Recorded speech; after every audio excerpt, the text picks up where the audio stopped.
Вежбањето или редовната физичка активност е најдоброто нешто кое што можеме да си го подариме самите на себе. Тоа е најдобрата навика која што можеме да имаме во текот на денот. За да вежбаме редовно, потребно ни е да имаме време. Но времето секогаш можеме да го најдеме, подобро е 1 час да вежбаме или 45 минути, отколку тоа време да го потрошиме на скролање на телефонот и прилистување по тоа што има на социјалните мрежи. За да вежбаме редовно, секако потребна ни е желба и голема мотивација, но и волја. Што представува функционалниот фитнес? Ова утро ќе дознаеме од долгогодишниот тренер Ѓорги Спасов. Ќе ви посакам добро и убаво утро. Ви благодарам на одвоеното време. Што и за гледачите на утринската програма на Алфа телевизија, ќе доловиме одблиску што представува функционалниот фитнес, но и како настанал. Најпрво добро утро, добро дојдовте во нашата сала и во нашето моментално опружување со вежбачи активни што вежбаат наутро. Најпрво сакам да напоменам дека физичка активност како активност е еден најубав, најголем и најефикасен бенефит врз човековото здравје и општо во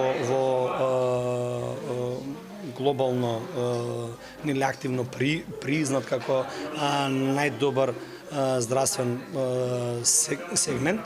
Овој дел тука што го работиме ние се нарекува функционален фитнес, тоа е физичка активност која што датира уште од почетоците и на времето, со самото движење на човекот започнува нели совладувањето на било каква препрека и нели било каков напор.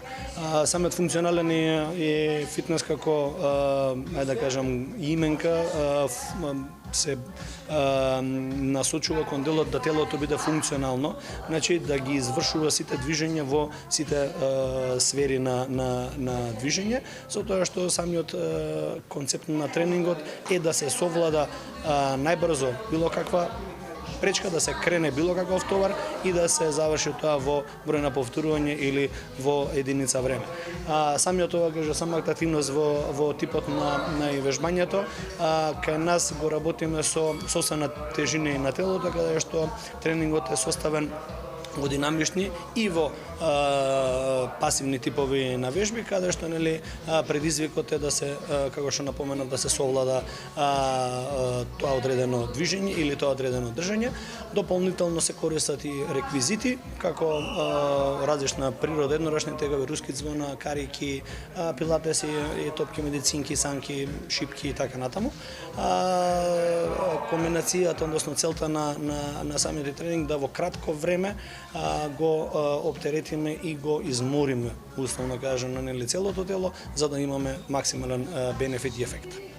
За кого е наменет, Ѓорги, функционалниот фитнес? Дали може би треба да сме некои професионалци веќе стекнати со големо вежбачко искуство за нас или сепак функционалниот фитнес е наменет и за почетници?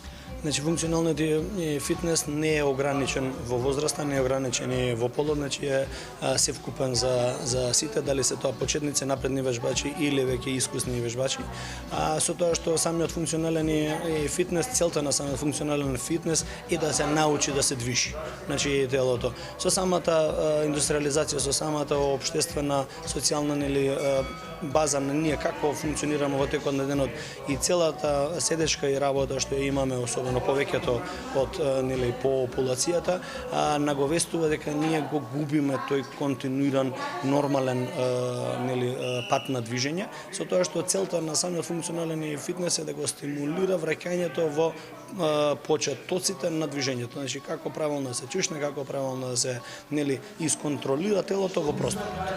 Така да дали ќе бидете почетник или напреден вежбач или нели искусен или вежбач, особено кај почетниците, значи најбитната работа е да се започне со слична или иста активност како ова, за да може да ги спречиме сите моторички деформитети на телото, а воени здравствени проблеми што може да наследат од секојдневието што не оптеретува како дел на работната и домашната обврска.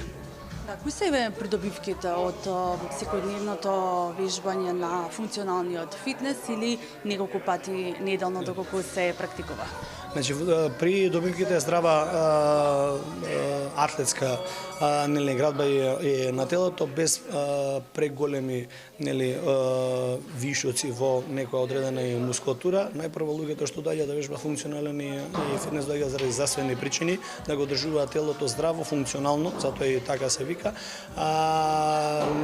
Намалување на крвниот и притисок, стабилизирање на сите тие моторички процеси и функционални, дигестивни, кардиоваскуларни процеси што се дешаваат во телото, се со цел да се подобри секојдневниот дел на функционирање на самиот организам. Колку е најдобро да се вежба? Кој е идеалното, да кажеме, време и колку пати неделно би требало да се практикува функционален фитнес?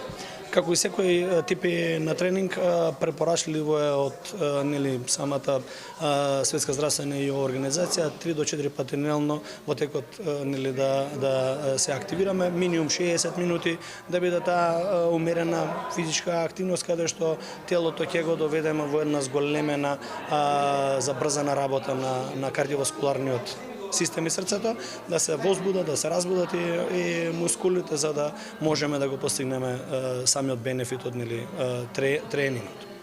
Да, ви благодарам на одвоеното време. Верувам дека голем број на гледачи ќе почнат да практикуваат уште денеска функционален фитнес и дека им разјаснива сепак кои се придобивките од овој тип на вежбање и што представува истото. Ви благодарам на одвоеното време. Ви благодараме на вас и ве очекуваме на тренинг. Ви благодарам.